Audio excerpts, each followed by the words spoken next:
Your name is Anna. You're 24 years old, and you have what your family calls a real job, a formal contract and health insurance. You're a salesperson at a mall store, and although it initially seemed like a safe choice, today the reality is different. The alarm goes off at 6 in the morning after a night of little sleep. You stayed awake thinking about the monthly goal, because there are 12 days left, and you're 40% below the target. The manager taped to the store wall. You get up and have a quick coffee while feeling a weight in your chest that isn't hunger or tiredness, but the certainty that it's going to be a very long day. You catch the bus at 7:20 in the morning. Although the mall opens at 10, you have to be there by 9 to organize the display window, fold clothes, and clean shelves. Tasks the manager considers a necessary extra part of your job. Upon arriving, you change your clothes in a cramped locker room that smells like cheap deodorant and pent-up frustration. There, you find Rodrigo, a colleague who smiles at everyone, but doesn't hesitate to steal customers from you the moment you turn your back.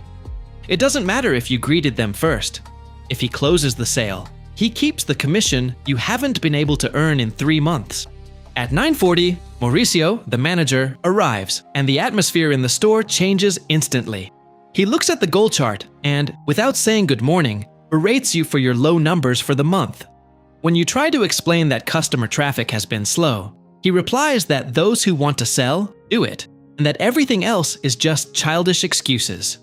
You stay quiet and force a smile to end what feels like a psychologically abusive conversation.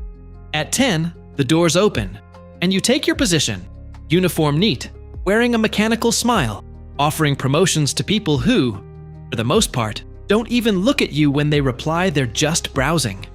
Around 11 in the morning, you spend 20 minutes helping a woman who tries on several options and seems ready to buy, but she finally leaves saying she'll think about it and come back later, something that almost never happens.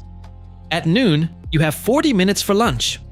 You eat standing up from a container of rice and chicken you brought from home to save money, constantly checking the clock because your mind can't disconnect from work. Upon returning, Mauricio orders you to cover the register because a coworker called in sick. Even though it's not your job and you won't get commission for it, you accept in silence to avoid trouble. At 3 in the afternoon, you manage to sell a jacket for $400 and feel a brief sense of relief. But the feeling turns bitter when Rodrigo lies to the manager, claiming that customer was his from the day before.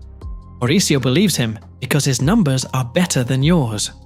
By 5 in the evening, you've been on your feet for 8 hours, and the pain in your feet is something you've already normalized, despite the foam insoles you bought looking for some comfort.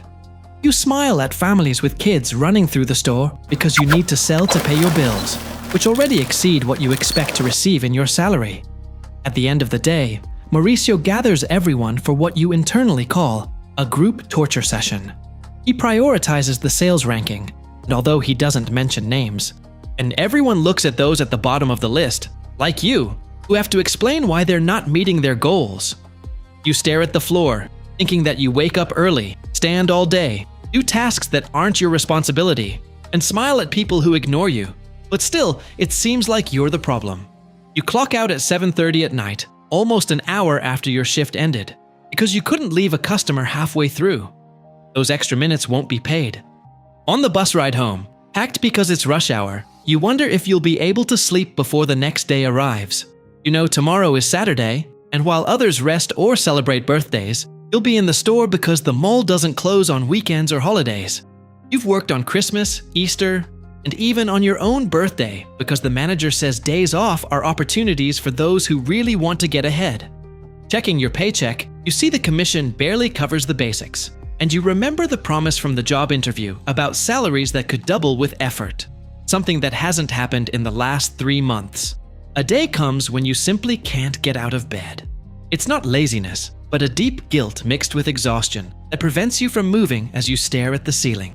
When thinking about the goals and about Mauricio, you feel physically unwell, with constant headaches and stomach aches before going to work, and your heart races at the thought of the monthly targets.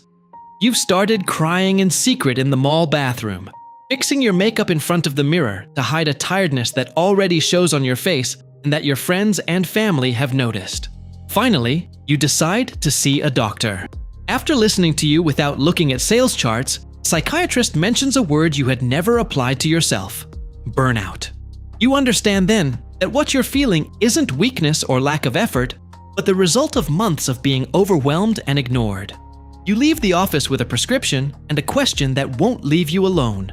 How much longer can you go on like this, knowing that the bills won't wait and that finding another job isn't easy?